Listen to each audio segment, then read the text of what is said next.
let me start by introducing you.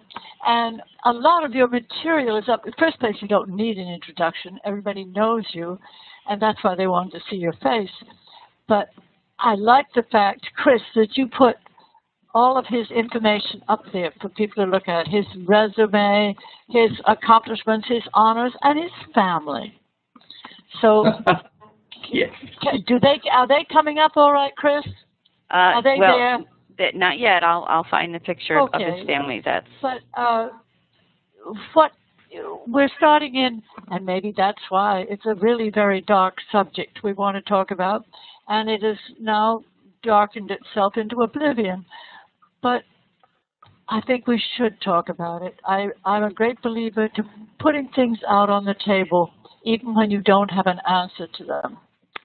And what occurred to me this afternoon as I was getting ready is that, yes, I have this badly broken wrist, and they put you through agony to get it straightened out. It's sort of like a medieval rack.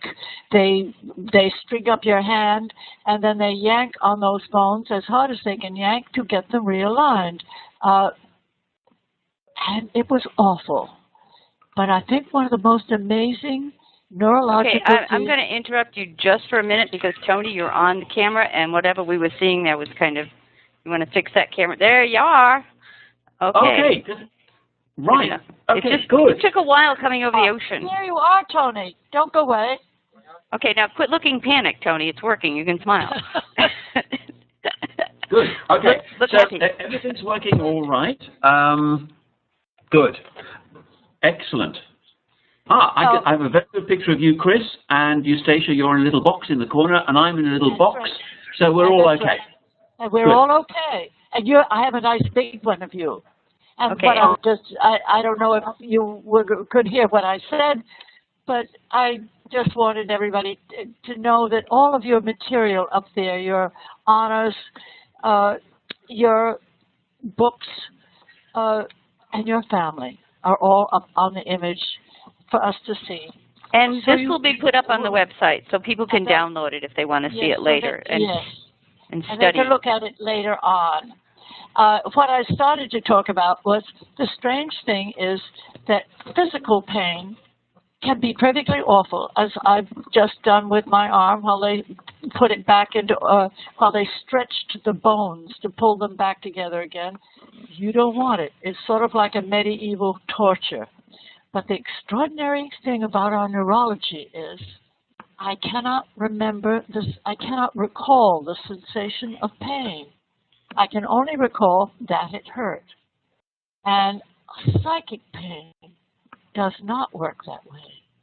Psychic pain we can all recall in an instant. And I loved your pictures. Chris, have you got those pictures there? Yeah, everything will come up as we're talking.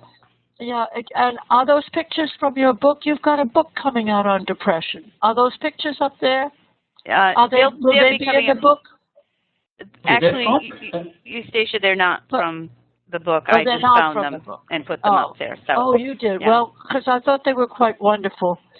And I thought what was said was wonderful. And it seems to me, from my point of view, that depression is linked to a terrible sense of loss about life, and it's not only unsettling, it's unresolved. It hasn't completed its journey. Whereas the one thing about psychic pain is we do take the journey and we often do resolve it.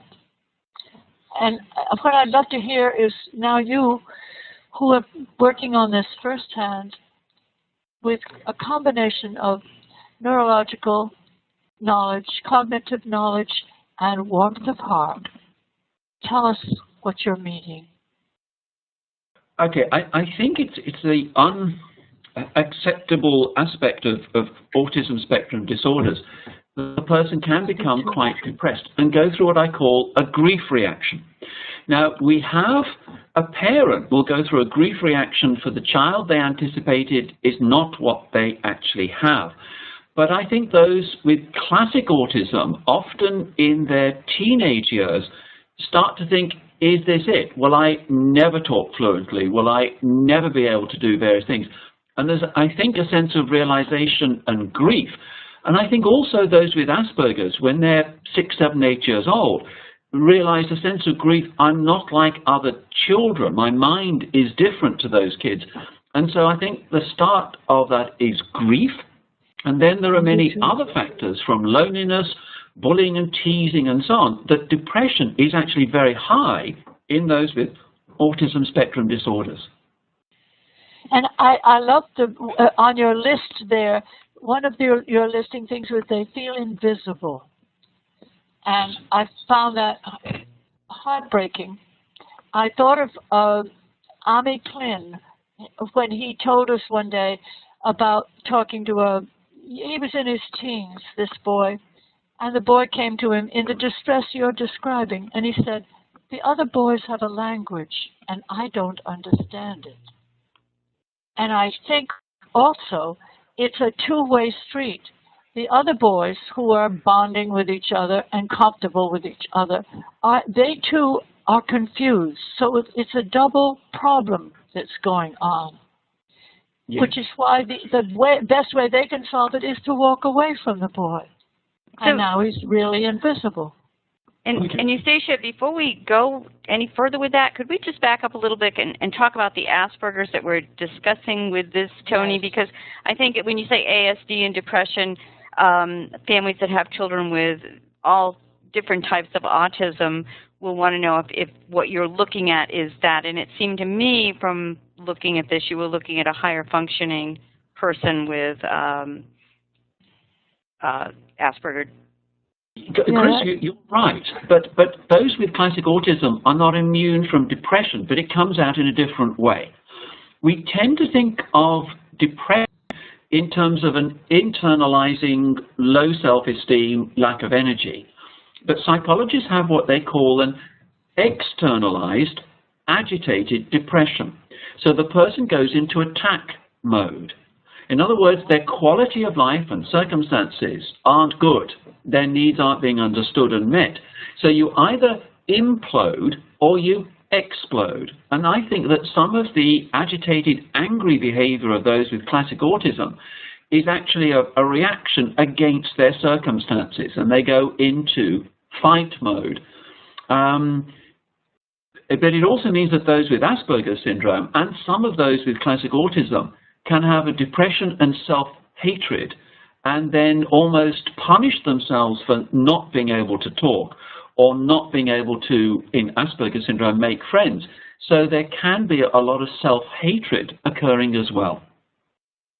Oh my, and now here's another thing that you remind me that troubles me, and that is all the parental pressure and the schools. We're all trying to improve them, which implies to them all the more that they're not perfect.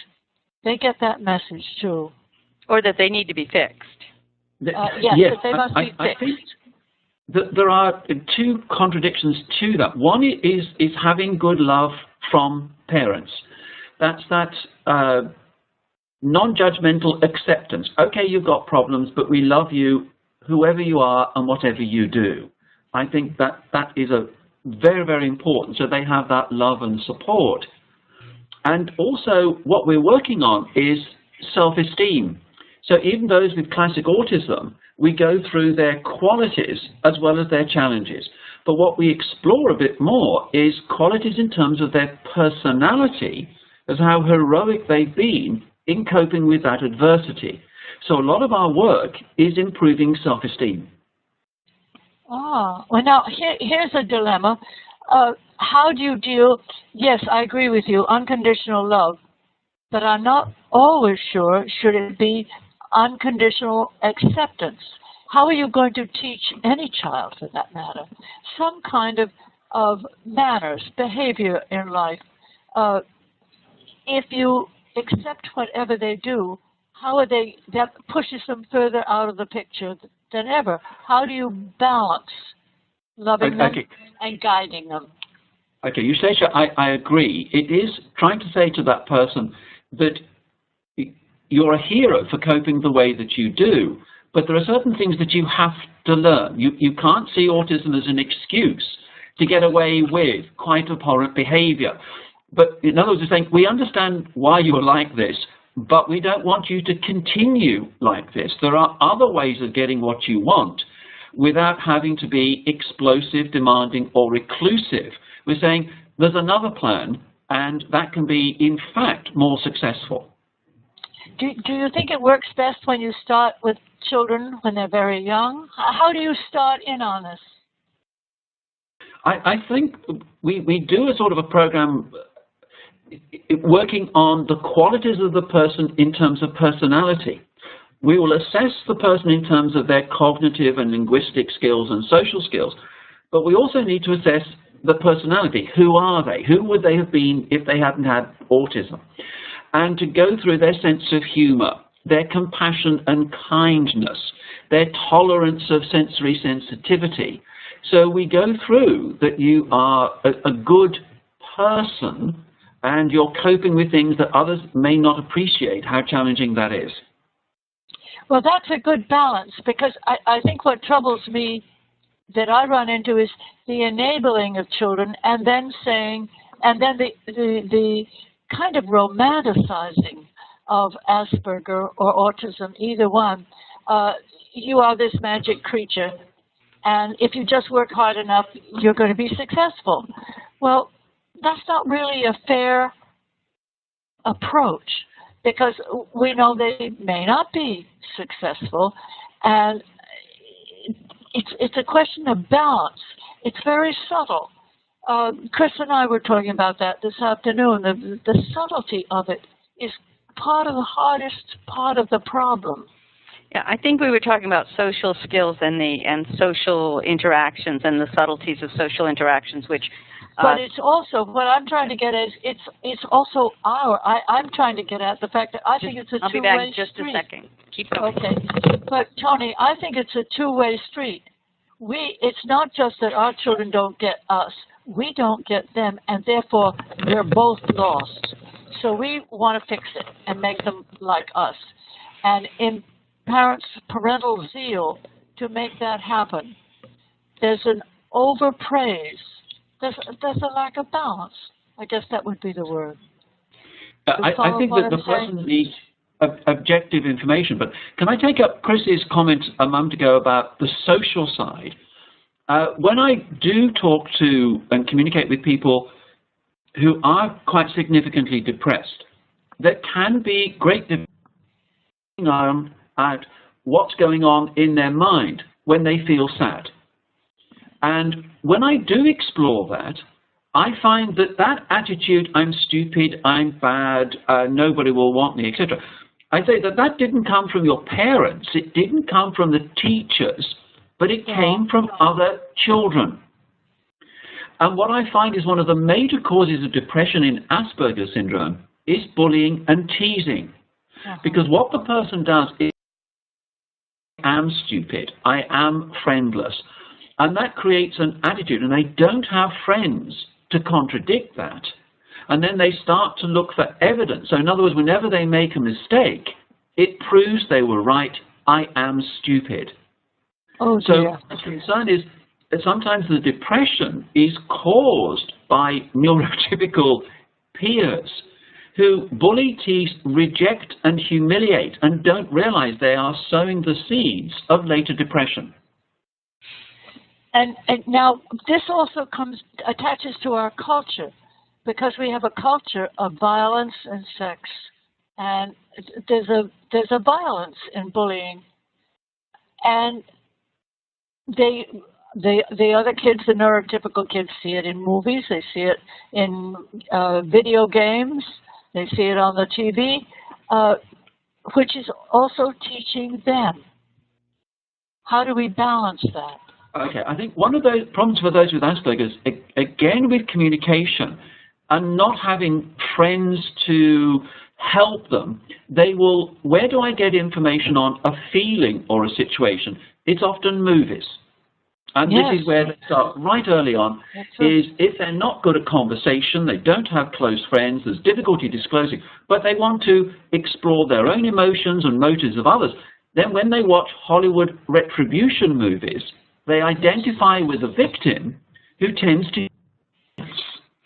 to solve the problem, which is exciting in a movie, but in real life, that's horrifying. But it's not real. Yes. I know, but it then becomes not as a fantasy, but a documentary of what to do. Oh. So they've been taught a scheme of action. So this is where you see scripting in a lot of younger children with more serious autism, where they will actually, when they're in a social situation and they can't explain themselves, they go to a show where a similar situation, they start acting it out. And I don't know if you've ever seen little kids do that, but I've seen that in schools and had to go tell teachers, oh, he's upset. They say, oh, no, he does that all the time. I said, no, he's actually telling you something, and he's picked the right thing to use to tell you. Can I explain the origins of that? There is what we call in autism spectrum disorders a condition called alexithymia. Lexi words, thymia for emotions. So if you ask them, name as many trucks as you can, or dinosaurs, they'll give you a long list. But if you say, how many emotions can you name, you only get 2 or 3. But what the person does is when an event occurs in association with an emotion, if they can't find the word for the emotion, they will remember the phrase that was said at the time. It's what I call a foreign phrase dictionary. So when they say that phrase, it really is a code for an emotion that they had previously, but this is their best way of describing it, and it comes from a movie. Okay. So can we look at this little slide here where it talks about the signs of depression associated with Asperger's, and can you go through some of those, because you did talk about depression attack, but I don't know if we actually talked about the others or not, and they're pretty significant. Okay, this is putting my clinician's hat on. And again, if you haven't got friends or other people to talk to or communicate with, then one of the things you do is you explore emotions with your special interest. It's your greatest pleasure in life. And so what happens is when there's an interest in frogs or flags, we think that's cute. But then it may change to retribution movies or death movies. It tells me that when there's a morbid or macabre topic in the special interest, it's communicating that the emotions associated with that film expresses themselves, or they're trying to explore it. They're trying to explore why would people do those sorts of things. So movies of death and despair are an indication of what's going through their mind. And there are other things that can occur, is that in autism and Asperger's, there's a tendency to what we call catastrophize. That is a panic attack, or sometimes what I call an anger attack.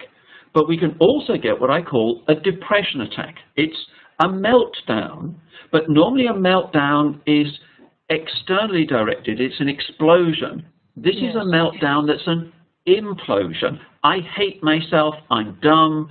I'd be better off dead. Your house, you'd have more money, and they say horrible things. And it's very deep, very real, but brief. And then an hour later, they're perfectly okay. So one of the characteristics of ASD is what I call a depression attack, a minor error, irritation, or embarrassment. And there's a catastrophic reaction, but it's not destructive of furniture or things like that. It's destructive. It's internally, in terms of destructive internally. Yes. Yeah. So we get what we call a depression attack. And what I've been doing is going through some strategies of what to do when a depression attack occurs. So do you see cutting and things like that in children with Asperger's, the way you see it in the typical population of teenagers, where they, will cut their arms? Okay, I think there are 3 components of this for the self-injury. One is, yes, self-hatred. I hate myself because I'm not popular, and it's almost like self-punishment. Another one can be to create a physical pain to block the emotional pain. and more of an urgency to deal with that. The third is a strange one, and that can be to feel in touch with your body.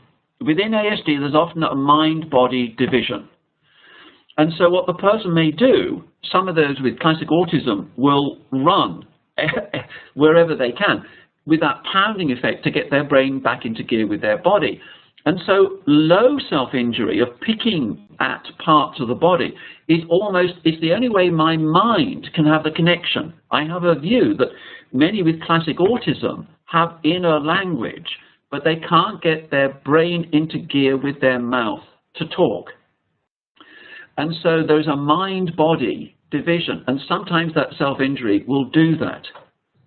Sometimes it's absolute despair. So it's actually a fairly complicated characteristic. Yes. Okay, well, let's move on here and Well, see. well, Here's some questions you had, Eustacia. You get Richard. I was just trying to say, when parents are dealing, how do they deal with that? If your child is heading, or your young teenager or young adult is heading in that direction, how can a parent help? Okay, I think, first of all, try and find out what are the thoughts going through that person's mind when they're down. And what works with ASD is logic and science. So you basically say, here's your IQ test that proves you're not stupid. Okay? And going through the actual qualities and characteristics that that person has, we will go through that. I think that in their loneliness, I say, look, many of your characteristics are appreciated, but not by people your age. So wait till other people grow up and appreciate you. Those sorts of comments that we go through. And going through the person having, in ASD, there's a tendency to be overly negative and see a mistake as an expression of that person. I am a mistake. I am a disaster. No, the child is negative, or the parents are negative? The child can be negative of themselves. Where does the parent fit in there? Well, the parents may have been very positive, but my concern is that in the search for perfectionism and the ability to spot errors and almost a phobic reaction to errors, then they are doing whatever they can and hate themselves for making an error. Yeah. Yeah. That makes sense, which involves a lot of teaching to everybody, for everybody. Yes. It's going through that an error is not a disaster, it's not a personality fault or a measure of your IQ, it's an opportunity. And if you want to be physically strong, you've got to do exercise. If you're going to be smart, then in many ways you've got to have an ability to cope with difficult problems and persevere. Because for many with ASD, if you're not good socially and you're not good in sport, all you've got is your intelligence. And when that is in question of making a mistake, it really gets to the heart of your self-esteem. Yes. Well, you lose self-confidence. And then there's extreme despair. The person has a belief of, I'm not good, and then they see evidence for that wherever they go. And what we try and do is switch their focus from the negatives to the positives. What we're trying to do is actually encourage optimism, which I know is a psychosis. It's a disturbance of reality, but they need a dose of optimism. But we can't live without it. We can't live without hope. We cannot live in the land of Samuel Beckett. So we go see his plays, and we're moved and can't wait to leave the theater. But Eustacia, you've often been worried, though, that parents, in an effort to build this optimism in their children, have gone too far, and then the children see themselves as something they're not, and then they get slapped with reality. Then they get slapped down by reality. Yes, I think they will say, you're gifted, you're special. I think the line that I hear that worries me is, and if you just work hard enough, you can get to the top with what it is you want to get to the top with. Well, that's not always true. And I think the other characteristic I keep running into is they're literal. So whatever you say, they take it literally. They're not good at exploring something that doesn't have a physical reality. So they're trying to make this a physical reality, and their feeling is once it's a reality, a physical reality, I'll be fine. Well, it won't work that way. So I think one of the major issues is expectations and Okay. making them accurate and positive. Well, yeah, well, see, this is where somehow I think the definition of unconditional love and unconditional acceptance, we have to define unconditional acceptance better. Yes, but should we say acceptance of the person but not the behavior? Okay, that's what I'm after. Yes, that the behavior is, we can't manage it because we all live together. We have to, even on the street, we're going to have to behave in a certain way. Yeah, I think we're saying, I hope we're saying, we understand why you behave that way, and we're developing strategies as an alternative. But the problem is the behavior, not you. Yes, but that's very hard. Yes. No matter what age you're at, it's very hard to realize that what you think is coming at you as a target is not really you that's throwing the situation off. It's the neurology that's throwing it off.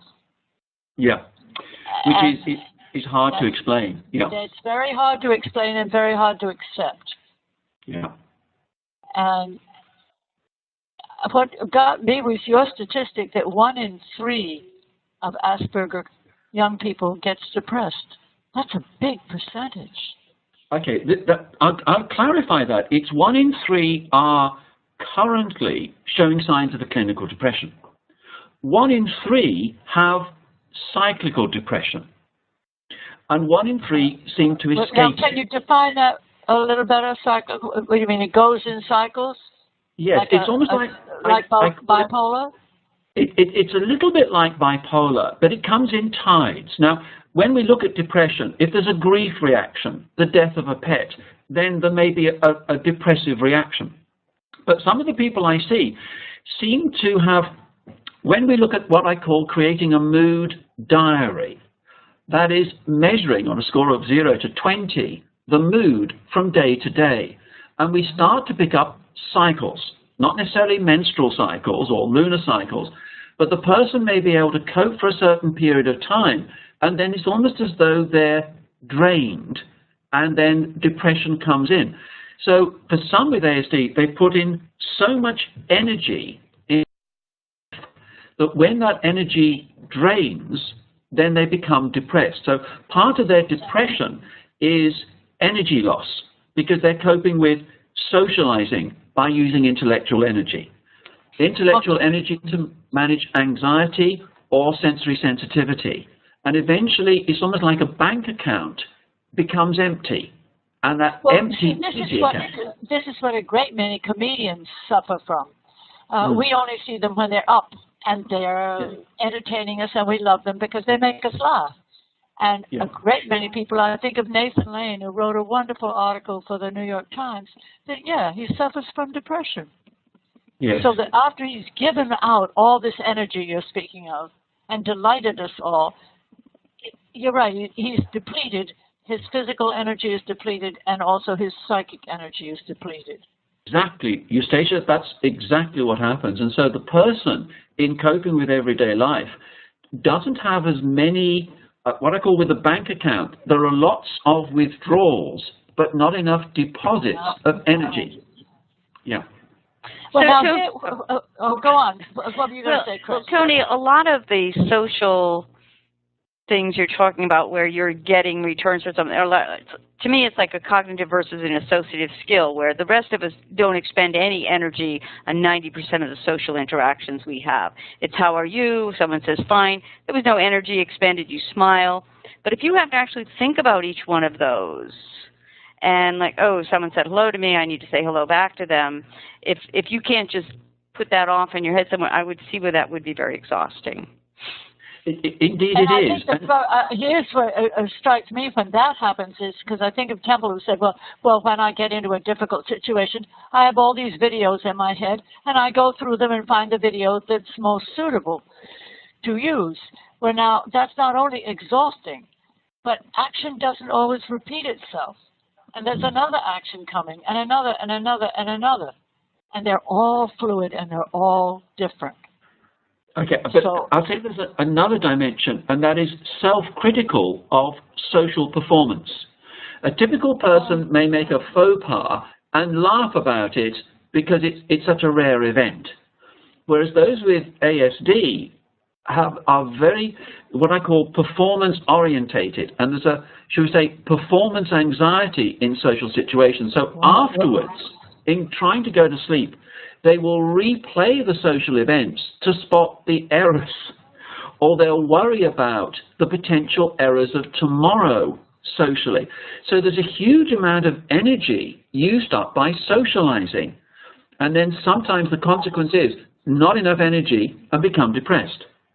Well, I think of the mother who told me about her son who said, I can't go to sleep at night. I have all these TV sets I have to turn off. And that's what he's doing, is what you've just said. Yeah. And the remark stuck with me because I was trying to piece it together. But I think you're right. It came from a self-criticism. He's giving himself a rating for what he did all that day. Yes, but it may not be a kind rating, and yes, overly focusing on, I should have said this, or why did that face appear, I think it was a bad face, etc. So that exhaustion, and I think a lot of depression in ASD is due to energy exhaustion. I do too, and yet I feel for a lot of, because many of these Asperger boys have very low muscle tone. And now we come to the computer. It's very easy to sit in front of the computer. Where does physical exercise fit in? Because it seems to me when we get up and move, we get some blood going to the brain. Okay. It's just that cognitive behavior therapy programs, and we have a range of what we call tools in the toolbox. Now, this is for children to adults. And what we've found is physical exercise is better than Prozac. It's better than psychotherapy, is physical exercise. But the guys say, I'm clumsy, I'm poorly coordinated. And their greatest pleasures in life are solitary, sedentary activities. Yes, now, that's bad for mental health, not only clarity of thought. And so we find our greatest success is not psychotherapy, it is not a tablet. It's physical exercise. It's physical exercise. I love the fact that all through Temple's childhood, she was very physical, and so were all the other children in the neighborhood. Yeah. And so all the children slept well. Yet sleep is another thing. You sleep better if you've exercised. Yeah. All the kids in the neighborhood ran around, rode their bikes, played their games in the woods, and had their supper and fell asleep exhausted. Yes, but it was a deep sleep that was an emotional, restorative sleep. Yes, that's what I mean. Yeah, it wasn't, the exhaustion wasn't painful. They were just happy to go to sleep. Yeah, they didn't this is another dimension, but within ASD, there are sleep issues. And I think the physical exercise, as you say, will help the sleep cycle. And you need a good sleep cycle for emotional repair. I think so. So, yeah, sleep that knits up the raveled sleeve of time. Isn't that the line? The Shakespeare line? Yes.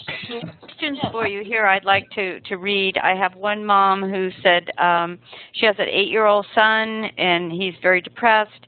He's happy 1 minute and sad or mad 1 minute. He knows he's different and has low self-esteem. How do I help him? I feel helpless. And then she adds, which I think is probably more significant, my son feels he needs to be popular. As a parent, can you give me examples to write down for accurate expectations? And she said when he gets overloaded, she did have a little thing she does is he has a ditch day when if he gets too much school and he won't go to school, he gets 1 day he can take off a month. And I think that's very important. But I like the phrase where she said, my son feels he needs to be popular. How do you work with a child with, you know, Asperger's that thinks that being popular is every child wants to be popular, but everybody else seems to find a way how to deal with not being the popular kid and doing some reframing so you're okay. Every kid wants to be included in the gang of kids around the neighborhood. Yes. So it may be just a bad choice of words. What they really want, I think, is to play games with the other kids, to be included, not to be invisible, which is a little different. They don't have to have popularity like movie star popularity. Right, okay. But go ahead, Tony. I think that this is the stage at which depressive thinking can start to occur, that I am different, therefore I am defective. So if his motivation is to socialize, then he's going to need help in not only acquiring the social skills, but what may be more important is to teach the other kids, accommodate and include him.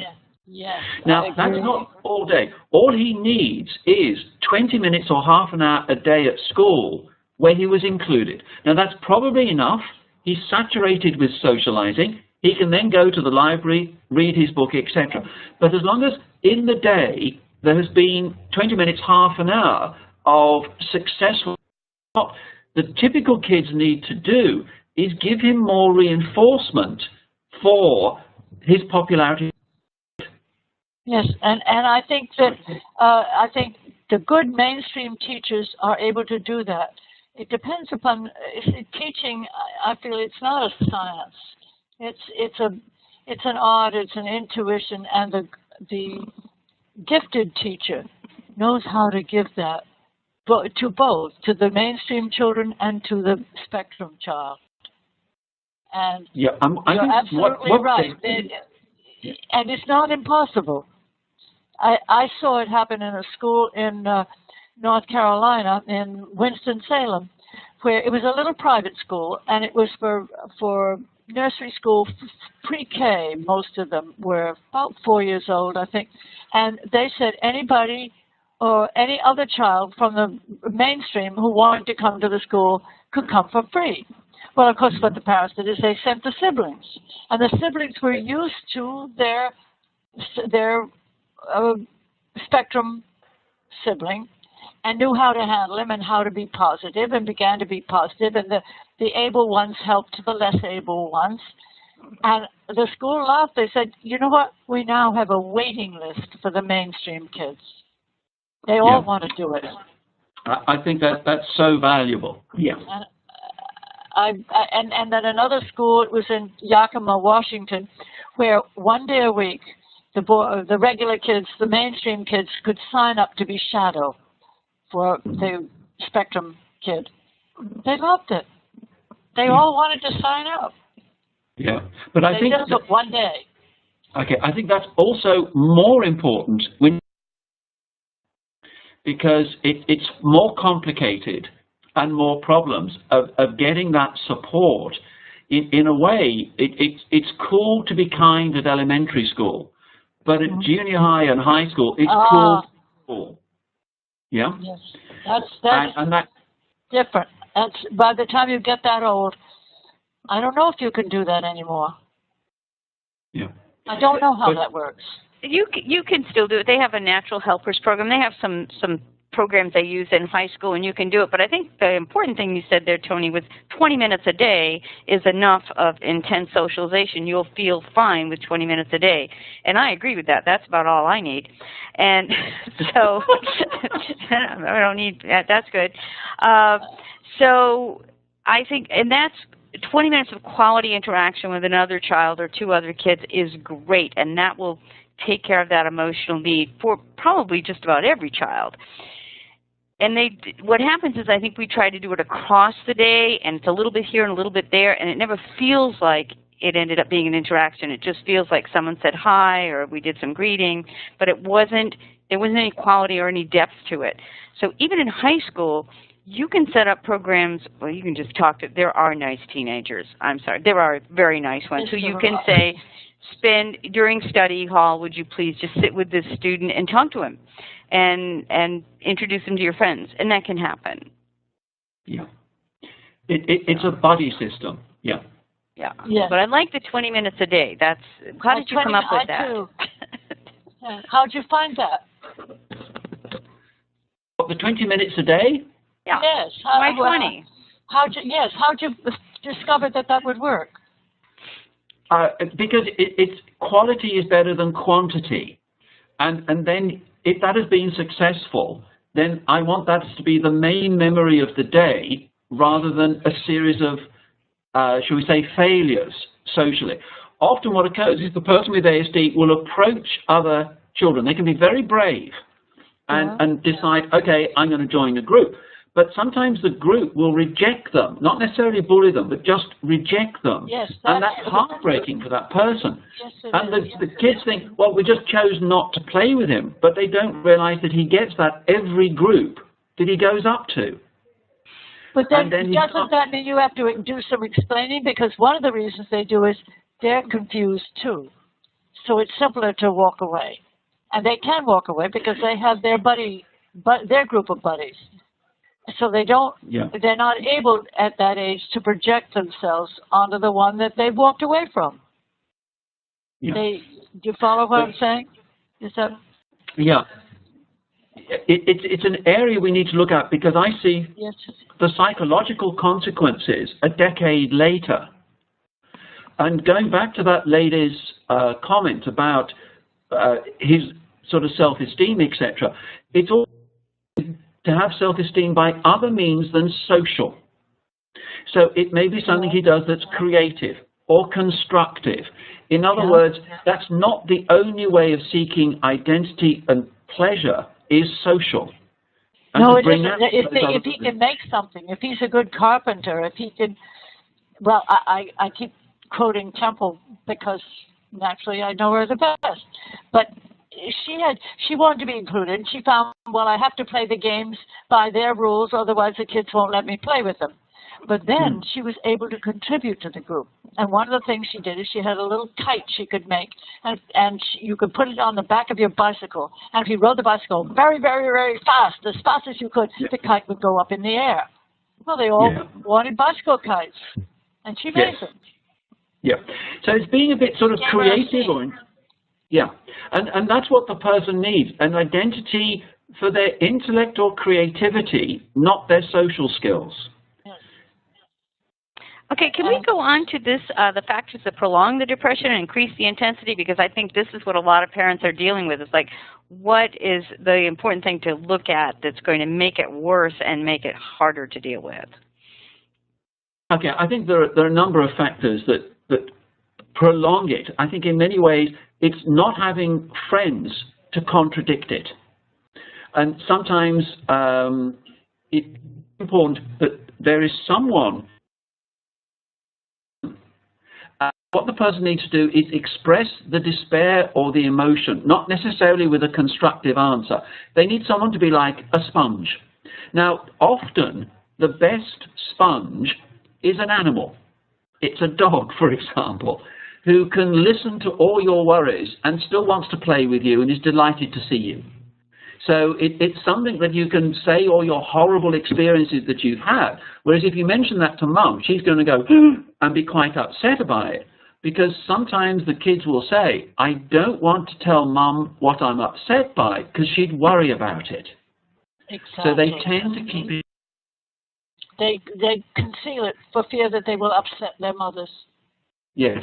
But I think sometimes I believe in storytelling because lots of times, and you must have this experience of parents who come up, most of all, they want to tell you their story. And there's a relief in telling you their story.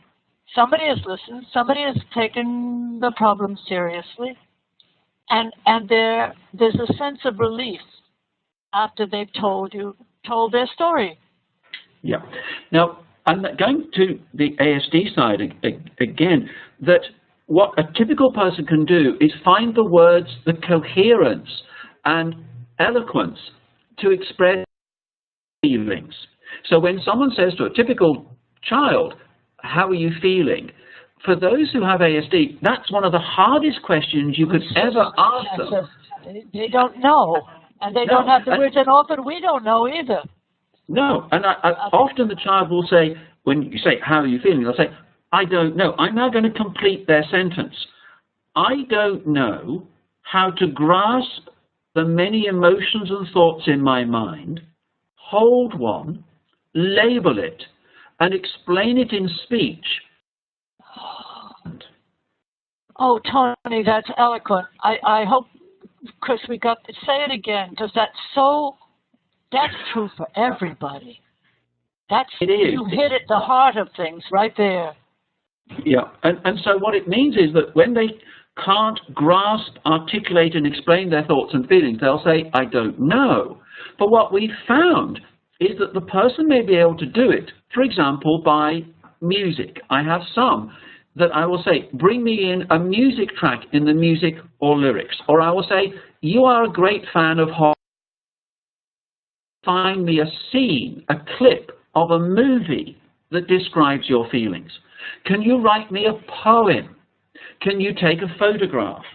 Can you go to Google Images, type in sad, you'll have 500 images. Choose 5 images that describe your feelings. A picture is worth a word. So we use art as a means of emotional exploration and expression. And these are things that parents can do with their children when they're saying, how is school going? Instead of, how was your day? It can be used, go find a song on your iPod that tells me how your day went today. And they could play it and use, oh, that was not a good day, was it? It was a very angry day. Yes, there's another way. Also, coming back to music, all nationalities have their sorrow songs.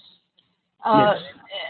You know, we have the blues, we have the Scotch-Irish wail, we have the Mexican melancholy. I don't know exactly what you call it, but in each nationality, we use song, and they're most of them songs, to deal with our sorrow. Which leads me to, I think the problem with ASD is converting thought and emotion to speech. Oh, it can be by email. It's speech. It's look at me and tell me is an incredibly difficult activity. Of course. Yeah. But can I go, Chris, to one of the comments you asked about how was the school day? I have an alternative approach. And that is for the parent to say, there was an old game, 20 questions, yes, no answers. Today at school, was there any time that you were happy? Yes. Was it happy in class or the playground? Playground. Was it an adult or a child? A child. Was it an activity? A game. A game. So by going in directly, yes, no questions, you may get the answer. Was there any time today when you felt particularly sad? Yes. Was it classroom? Schoolwork or social? Schoolwork, etc. And so what they've got to do is, how do I make it coherent, sequential, and with a logic that you'll understand? But if you ask in a legal sense direct questions, you can get some very insightful answers. It's like questioning a teenager. Yeah, like how? Can you give me a story that does that? What kind of questions do you ask? Okay, it depends on, I think there are many ways of working around in articulating feelings in speech. And you find there's a very rich inner life, an emotional life, that can't be expressed in speech, but it's there. Mm-hmm. So another thing you have on here, Tony, is a disconnection between the mind and body and being cognitively unaware of the warning signs of deepening sadness. So you could, like say a parent dies and a child has to face that. They would have no idea how to deal with that type of emotion, is what I'm reading here. And they wouldn't know it was coming. No. When we have grief in other people and say it's a funeral, I have to explain to the person with Asperger's that people will cry, but they're not in pain. And people will expect you to feel sad. And what I find is that the person with ASD will grieve, absolutely, but unconventionally, by an increase in the ASD features. Increase in social withdrawal, time engaged with a special interest, those sorts of things. And they will take longer to get over the problem, but they have major difficulties in the culture of a funeral. What should I say? What should I do? It's a family reunion, but they're not happy. How do I make everyone happy? What are they sad about? So it's a very confusing event, and that's why I use Carol Gray's social stories and things to explain the culture and emotions of a funeral. But parents will say, he never grieved for the death of his grandparent. Oh, yes, he did, but in an unconventional way that you didn't see. Okay, and so that would also pertain to even small emotions, if you could call them small, like when you go up to you approach someone thinking you're going to play with them, and then they walk away. You're certainly not expecting. You have no idea how to. You're not prepared for the feeling that they might walk away, and you might feel sad. Yeah, to a certain extent, the person with ASD has a plan. I'm going to play and socialize, and then got a plan B, and so when that's rejected, they go, I have this huge vacuum now because I was going to play. What do I do? Okay, that makes sense. All right, let's go on and see what else we've got here before we. If anybody has any questions, we have about 8 more minutes. So, and Eustacia, you wanted to talk about suicide a little bit, so maybe you could talk a bit that. That's very dark, but if you could help us, bring us in on it. I think we've all... Yes. Where are you? Okay, Chris and Eustacia, I missed it. I lost your original question. What was the question again? The question is suicide. How do you... can you see it coming? Okay. I think we've all known people who killed themselves, and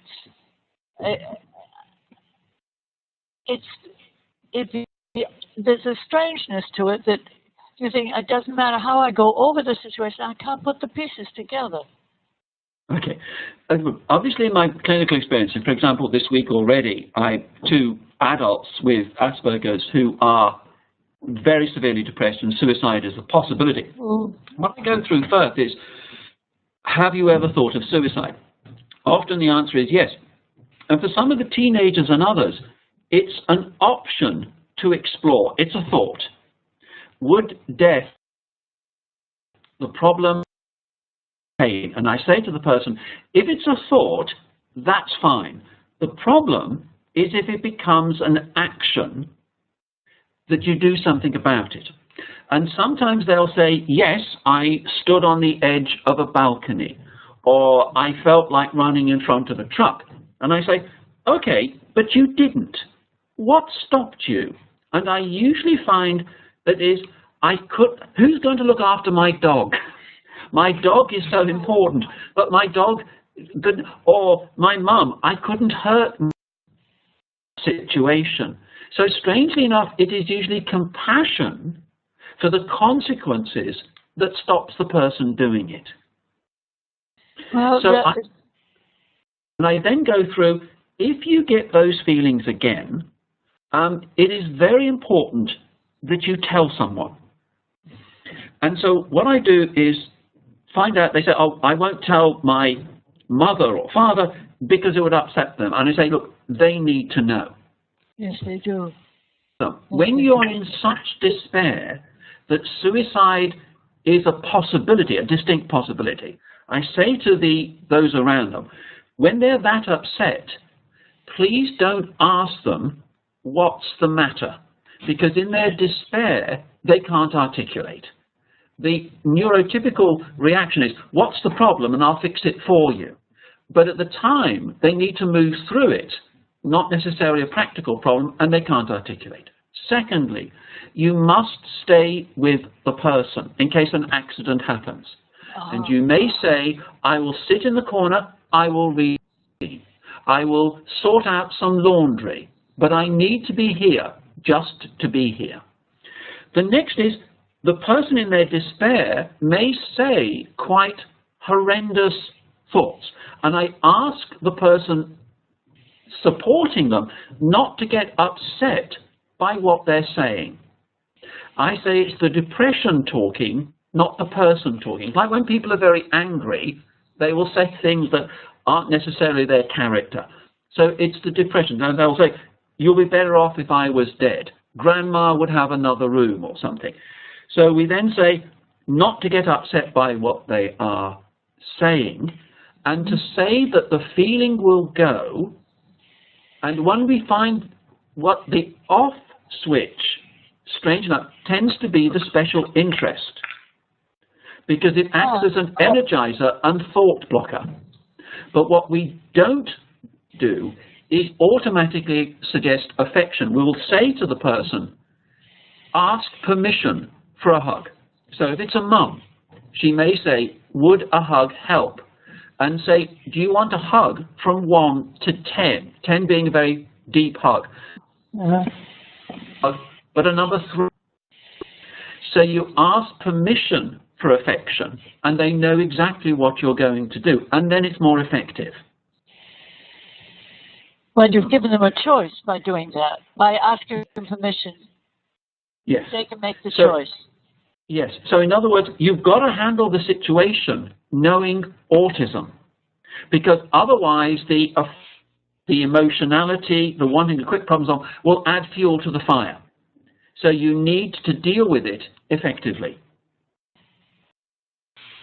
We have almost run out of time, and I think, Tony, you did remarkably well talking to 2 women at the same time. I certainly appreciate your skill with that. So... It wasn't that. It was part of you kept disappearing, so I had to fill in the gaps of what you were saying.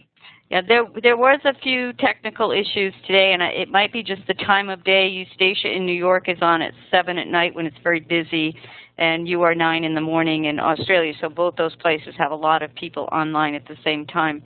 But whatever, it's been wonderful. And Eustacia, if you want to wrap it up, I think we should close it down. And Tony, grateful beyond words.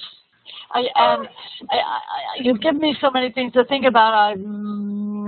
Yes, I can't think of how to tell you how grateful I am, other than to fling my arms around you, whether you ask permission or not. I would love that. And next time we meet, let's do that. Yes, we will. Thank you so much. Thank you. Okay, thanks, Chris. Thank you, Eustacia. Tony. Okay, bye-bye.